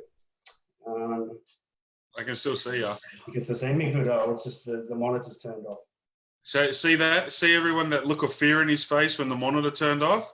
See that fear? That Oh God, they've left me. It's like a deer in the headlights. That's it. See, I know that you're there because I can hear Damian, but I can't see anything. So, oh my God. But anyway, I'll have a look at some comments while you're doing that then, all right? Yeah, do that for me, Damo. Hey, Peter, Sabados is here. He's here. All right. What do we got? Jason, do you think it's important to set goals in life, or is it okay just to take it day by day? Ryan? Sorry, say that again, bud. Do you think it's important to set goals in life, or is it okay just to take it 3 at a time? Can you hear me right now? Yes. Yeah, I'm having a bit of difficulty. You're going to need to take over for a little while, Damo, because I've lost all audio, buddy. I'm so sorry. I'm not just saying that. I've lost audio. So this will be the Damian show for the next couple of minutes. He's done this on purpose. Sort it out. Do I think it's important to set goals in life? Personally, I set goals with everything. And you can ask, like, my wife will tell you, I like to have everything set out plan by plan by plan, bit by bit. I need to know details and everything like that. I do set out a plan and I do set goals. I think is important. It more boils down to the type of person that you are. For me, it definitely is an important thing. Yes, I do think it is. Christy, hello. I don't know who you are, but hello anyway. Toxic relationships don't last. That's exactly right. Unfortunately, there are people out there that just settle and take what they can get. And those toxic those toxic people will just start to slowly poison them, and then they become toxic as well. And it's horrible to see.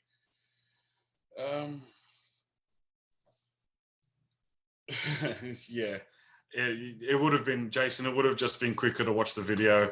But I mean, you get to watch me and this guy talk about everything for, how long have we been talking for now? Yeah.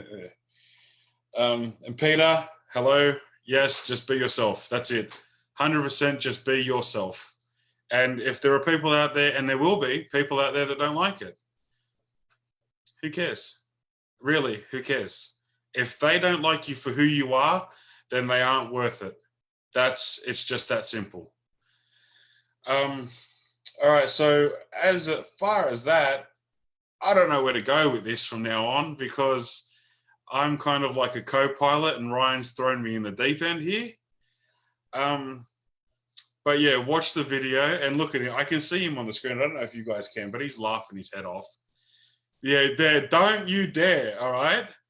I can see you, all right? I can hear you now too. Yes. Can you hear me yet? Yes. You can hear me. All right, sweet. All right, well, we're just having monitor troubles. If you can hear me, I'll switch my point of view and we'll look over here. All right, sweet, cool. I don't know, something's happened, but there's technical gremlins. Maybe, yeah, Jason's right. Maybe I've just been talking too long. Sorry, man. But we've only got 2 more. We've just got, what, now, one more step to do, dude. One more step. We were going to stop talking, though. No, that's right. We're not. But here you go. Last step. Ready? Know when to seek professional help. That's step 7. All right. And it's very important because, sometimes we do, we are going to need some sort of help. Oh, look, I've got the halo light happening. Is that better? Oh, this has been fun tonight. This is awesome. Talk about it. Throw me in the deep end. Yeah, sorry, buddy. Well, see, I'm just prepping you, mate. I'm prepping you. I might need a host soon, a co-host. So, mate, I'm already here. You're not getting rid of me now. That was scary. I don't know what's happened there. Michelle's monitor's just turned off. I don't know. Hopefully we can. I didn't do anything. All I did was just put my elbow there and then it switched off. Did you plug it back in? Check the cords. No, we have checked the cords, but I thought a light happened over here, to be honest, on this side, but all the plugs are on that side. So we'll sort it out when we finish. But yeah, so then So step 7, know when to seek professional help. Counselling can help you overcome social anxiety. It can teach you coping skills, like we've been sort of talking about tonight. Negative thoughts, replacing negative thoughts with more positive ones. But again, seek professional help with these counsellors, because that's the reason they go they do degrees and they do all those sorts of things for years. They go to school for years so that they can help people to deal with these sorts of things. So, it's not just don't just blow it off and think, I'm not going to go and see someone, because most of the time, in severe cases, we do need help. So, you know what I mean? I was one of the lucky ones to sort of, I had enough friends around me to sort of pull me out, my family members and friends like you, Damian, that sort of pulled me out of it. But, there are other people that aren't so fortunate that unfortunately are going to have to seek professional help. And it is there. It's definitely there. Like all those numbers that I give you at the start, they're professionals. They will be able to help you. Other counsellors, psychologists, they're there. Not all of them are bad. I'm hoping to have one on in a couple of weeks, actually, a psychologist. She's going to come on and have a chat with us. She's one of the good ones. But yeah, there is help out there. So. Well, no, that's the signal, is it? No, well, yeah. Over to you, Damian. I completely and utterly agree with everything. But I feel a but coming. Yeah, there's always a but. There's always a but. But look, I do think is it important before you want to venture out and go seek the professionals' help. I think you have a look at somebody like Ryan, for example, and just have a chat. Look, as the Facebook page says, let's talk it out. Yeah. Just talk it out. I mean, if you're lucky enough to have both parents that are still alive, if you're lucky enough to have a sibling that you speak to, if you're lucky enough to have someone in your life who is your rock, if you're married, if you're not, whatever, there is always someone to talk to. Always. I mean, hell, you can go and find an elderly lady at a bus stop. I mean, they're looking to talk to somebody, but anybody really. And you just sit back and have a chat and have a talk to somebody and just lay it out on the line, man. Don't feel vulnerable. Don't feel like you can't do it.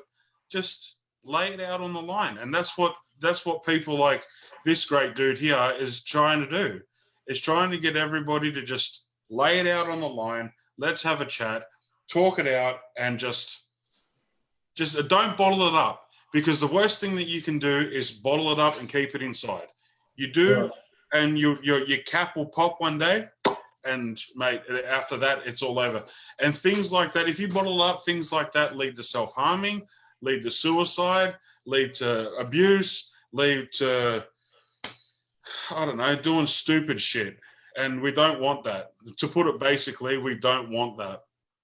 And yeah, there's not much else I can say about it. If you do think that you need to go and seek professional help, don't worry about what other people think. Go and seek it. Go and do it. But honestly, there is more knowledge in someone who has lived a whole life than somebody who studied in a classroom, in my opinion, I think. Because you have somebody who's got life experiences and has been through what you're going through, they know better. And that was a great but. Thanks, man. I know you like it. That was a great but. That was awesome, dude. That was perfect. Yeah. That's just thinking off the cuff, dude. I love it, brother. I love it. So there you go. There's the seven steps. They clearly run through it a lot quicker and a lot more in depth, but a hell of a lot quicker than we did it. But we probably did it better, I reckon. Probably. We probably did. We probably should record this and put this on YouTube, and we'll replace that video with our own one. So. Yeah, ours is better. Please. Just having a look in the comments here. Peter Kennedy, laughter is great medicine, you boys. It is, and that's true words have never been spoken, I guess. Yeah, mate. Laughter. And hey, have a look at that. Look, a couple of ones up. You're a great co-pilot. I don't know who he's talking to, though. He spelt my name wrong. Oh, he's with an E again. So, I don't know what is wrong with you people. It's A-N. It's even up there in my profile picture. oh, yeah. For those of you that looked at it last night, I spelled Damian's name wrong, and then I got a message from him saying, "Oh, you got someone else coming on with you tomorrow night." What are you talking about? And I looked at it, oh, damn it, I spelled his name wrong. And he always does it too. Hey, listen, I'll tell you, he always does it. And my surname, I don't care. My surname is Collar, Koller. Yeah. And for some reason, the last 10 years, every time he talks to me about my last name, he says Collier. I don't know why. And I don't know who the hell he's talking about. There's no I in there, but I had a friend named Ryan Collier, and that was with a C. So I don't know why I get those mixed up. And it had a Y in there. So I'm just goes to show you how much I don't mean to you. Dyslexic, mate, that's all. Don't take offense. I'm just dyslexic, bro. Just dyslexic, that's all. Well, the comments have seemed to be slowing down a little bit here. And the joy of having a name you can misspell. Yes, yeah. Mary. Yes, Mary. Everybody does it. Everybody does it. Yeah. I get E-N, I get I-O-N, which I've never even seen before. Damian. Yeah, honestly, I do. Yeah, I'm not that bad. At least mine still said Damien. It's Damien. It's not N, it's Anne. Damien. Oh. That's it. See? Oh. Mr. I have a normal name, Ryan. You can't mix that one up. Oh, well, no, you'd think that. I used to work for a pizza place in Parramatta Westfields. I worked for these Turkish boys, and on my pay slip, R-H-Y-A-N, Ryhan. Ryhan. Sorry, R-Y-H-A-N, because that's how they said it, Ryhan. Because they were full on Turkish and their accents were so thick, they even wrote how they speak. It was unbelievable. They're Ryhan. So there you go. You just got the finger from Anne-Marie. Oh, she loves me. Mary Ann loves me. The reason I call her Mary Ann, I don't think I've ever told her, because Anne-Marie keeps coming through as Anne-Marie, but I keep saying Mary Ann. Should I tell the story, Mary Ann? Yeah. It's probably one of those things you had to be there, but it was hilarious. We thought it was hilarious. Last year at TAFE, one of our teachers, I won't name him, I don't know if he was marking the roll or something, and we all had to have our names on a nameplate in front of us, right? So it was there, plain to see for him, spelled out right and everything. And, instead of Mary Ann, he called her, there you go, see? Instead of Anne-Marie, he said Mary Ann. And that just with me, stuck with me, and she's just now Mary Ann. So the whole class had a bit of a laugh about it. She wasn't too impressed. Especially the fact that we ended up, a few of us started calling her Mary Ann. So yeah, Mary Ann, love you, Mary Ann. You'll always be Mary Ann to me. Yeah. So there you go. Hello. All right, so it's starting to slow down a bit. So look, I really hope that you guys have enjoyed tonight and got a lot out of it. Damian and I have had fun. Thank you so much, brother, for coming on. I really appreciate it, mate. And I really hope to have you on again in the future. We could do this. We could make this a more regular thing if you like. Because you did tell me that you were a little bit nervous, but mate, I didn't see it at all. You were awesome. As I said, once I got stuck in, mate, it's all good. It is. It's all good, mate. And it's good. And it's something easy to talk about. It's not easy to talk about, but you and I have got so much experience with this. When you know what you're talking about, it's easy to talk about it. Yeah. So, you know what I mean? So I really appreciate you coming on tonight, Damo. It's, as I said, anytime. And yeah, we'll make it a regular thing. I mean, I've got nothing better to do at the moment. So. That's what I figure. That's why I started this thing. I've got nothing else to do, so I may as well just get on here on a Friday night and, sort of starting to think, are these videos going to continue once we get out of isolation, or anyone going to be there watching? But I thought, you know what, I'm going to still do it. I'm going to still do them. So, yeah. Thanks, Peter. Thanks, mate. No worries, Pete. Thank you very much, buddy. And what's his name? Did you see that bit of the comment? And what's his name? Yeah. Thanks, Pete. You're hilarious. Next, if I come on next week, I'm going to wear a name tag. Do that. Just hurt it. And have it spelled with EN. Yeah. And a big finger next to it. All right, bud. Thank you so much, mate, for coming on. I really appreciate it. Yeah, no worries, dude. No worries. Is this your polite way of telling me to hang up? This is I'm sort of trying to wrap it up now because I'm looking here and there's only like 6 people watching. So as I said, mate, we can talk all night. We could talk all night. I'll probably get off this and give you a call anyway. So what? We'll just kick everybody out and we can talk like this. No, look, your mate Michael's on here. Hi, Michael. I missed you last week. So sorry, guys. I had baby furniture to build, as you can well imagine. It's a POA.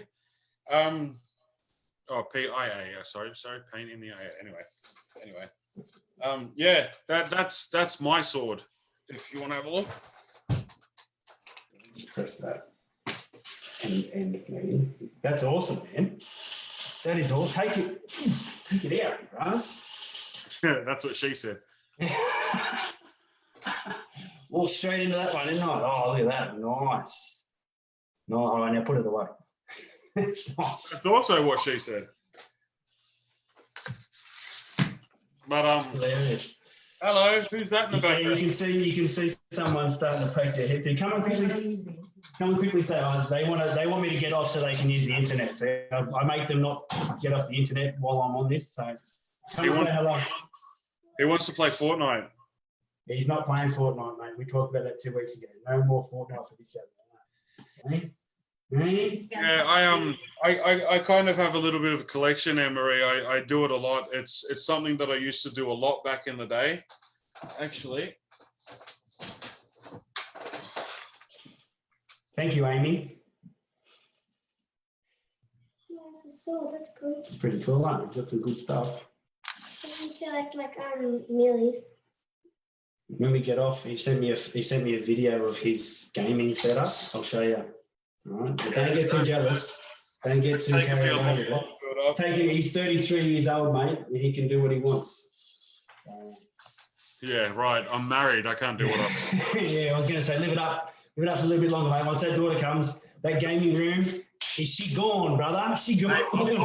I'll show you. You know how I talk about these models all the time that I like to do? Oh, yeah, please do. Please show me one of those models. Oh, wow, look at that. What is it? It's a mech or a brute. Is that what it is? A mech or a brute? It's a dreadnought. Oh, there you go. It's a dreadnought. That's what they call it for.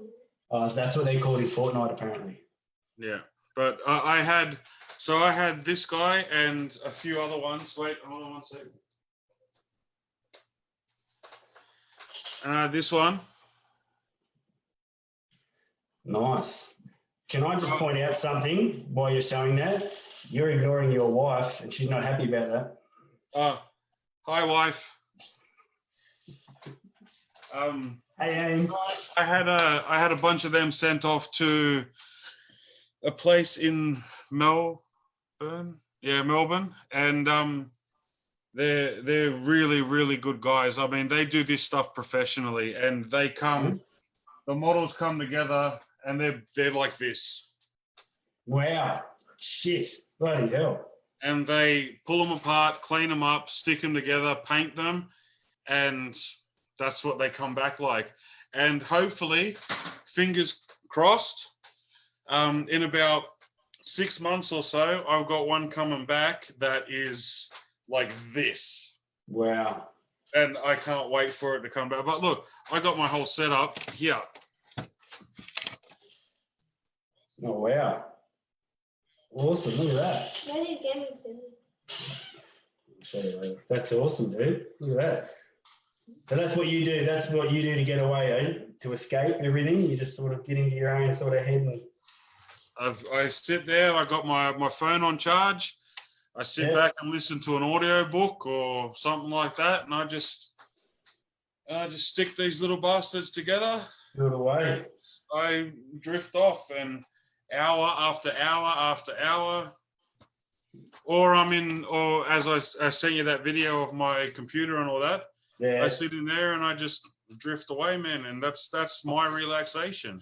I must say, I'm not much of a gamer, but when you sent me that video the other day, I'm like, holy hell, that is.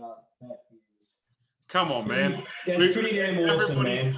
Everybody can remember the days, and there's still a couple of people watching, but everybody can remember the days of people getting together and all having a go at Mario Kart or GoldenEye or something like that. Michelle, she was a Donkey Kong. She loved the Donkey Kong, mate. Yeah, Anne-Marie, it's Warhammer. Exactly right. See? Anne-Marie's in the know-how. She's my new favourite person, I reckon. She's pretty cool. Night, Pete. Thanks, mate. Thanks for hanging on and listening to us jab on tonight. Thanks, buddy. Appreciate it. See you next week. Yeah, Gilbert has a gaming collection. Oh, yeah, nice on there. Nice. Anne-Marie, you should get back into the painting because it's a skill that needs to be refined. I can't do it myself because I don't have the patience or the hand for that matter. I'm all over the place shaking around. But yeah, and some of these things, like, I mean, to think that they pump out these things.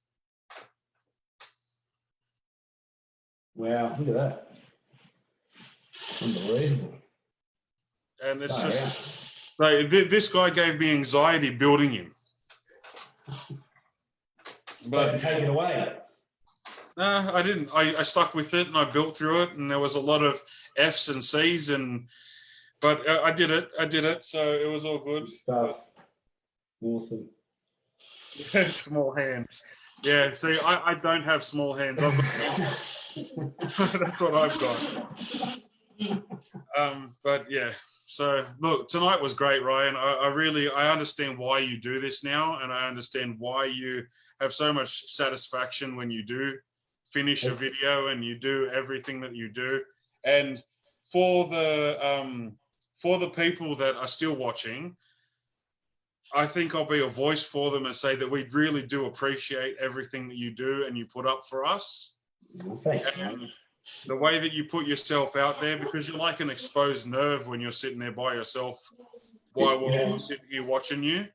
And it is really, really, really humbling. Like, I mean, before I got on, me and my wife used to sit there in the lounge room and watch you rather than watching our whatever we'd normally be doing. And dude, that's awesome. To say that and to just like it's become part of my routine now, except for last week and the week before. Yeah, it's part of the routine now just to sit back and Ryan's on telly, we've got to watch him.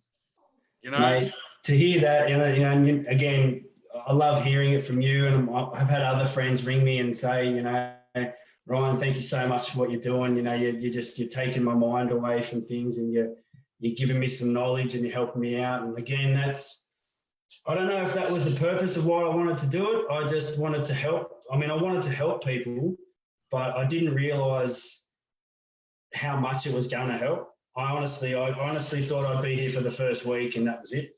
But the fact that I'm hearing things like that from you, I'm hearing it from other people, it's really, it's making it worthwhile, to put myself out there. Because like you say, before I started having people on, it was me talking to a camera, you know what I mean?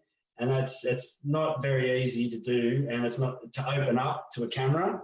I mean, I can see comments coming through, but it's just, I really love what I'm doing here, and I'm really glad that it's helping people and it's making it all worthwhile, me telling my story and getting it all out there. And I mean, I truly, not just this, but me getting into the mental health, my TAFE course and stuff, I think it's taken me 38 years, but I think, and countless jobs, but I think I've found what my purpose is. And I think it's this, to help people. So I appreciate you, man. I appreciate people like you, and I appreciate every single person that gets on every week, whether it be for 5 minutes, whether it be for the whole 2 hours. I just appreciate people just, checking me out and checking what I've got to say out, because it comes from my heart, and it's not, I mean, tonight, yes, I was reading from a script, but most of the time it's just me talking, and it's people like you talking and contributing that make it so great. That's the other good part about it that makes it so great. I mean, everyone can sit there in their lounge rooms and watch it for 5 minutes, but you don't have to comment, but you do. All of you do, and you guys make it what it is. So, and if without your commentary, it'd just be me talking into a camera, and how boring would that be? Sorry, you can see all my wrinkles. Your hairline is causing a bit of trouble, that's all. What hairline, mate? What hairline? This one here, I'm talking about. Oh, this one? Yeah, mate. Look, before we go off on a silly tangent like we usually do, just to reiterate, mate, like really, you put a human face to a very ugly problem. And it is something that a lot of people will struggle with. I mean, you've struggled with it. I struggle with it. The kids out there today, like, I mean, sometimes I wish I could just take it from what, I don't know if you know him, but he's a comedian. His name's Russell Howard. Yeah.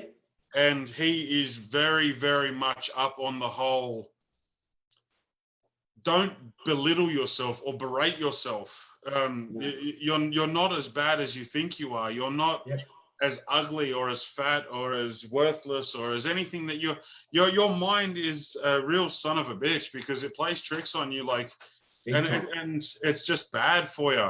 But I really wish, as he says, I really wish sometimes I could just crawl into a mind of a young person and just start doing repairs, man, because they really need to know that while at a certain point in their life, it is going to be shit up to neck high, it does ease and it does get better, and it does I mean, young people need to know you're not as worthless as you think. I mean, I went through it when I was a kid. I was in high school, I was in school, and I got bullied like no tomorrow. And me too.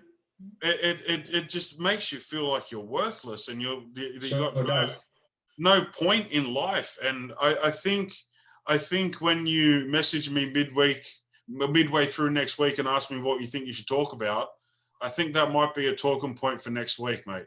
There you go. All right, beautiful. Already make a note there. Sweet. I reckon that's definitely a way, because bullying in general is something that's definitely a big no. It's not okay. It's a massive no. And I think that's a good thing that we can talk about next week is bullying. So I appreciate that, Damian. And again, mate, thank you so much for coming on tonight, man, and sharing this with me and being a part of it tonight. And no worries. Really hope that we can get together again and do this again. And when mate, at 8 o'clock next week this time, I'm going to be here. I'll tell you what. You're not getting rid of me now. I'm like that annoying neighbour who's real friendly who doesn't want to leave. It's just, I've given you the Zoom password now, so you can just come on any time you want now, bud. So, can't get rid of me, buddy. Damian's on again. Just hang on, Dame. I'm talking to someone else. Hang on, mate. No. You're not talking to anybody else. It's me. All right. That's a recurring thing too. So if you ever do want to jump on, just use the same.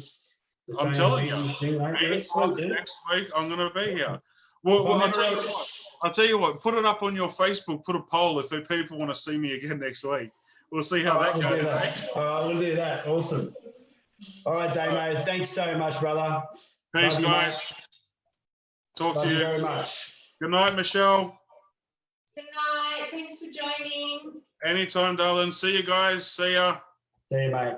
How do I hang up for this? I'll do that, I think. If I press this, you might just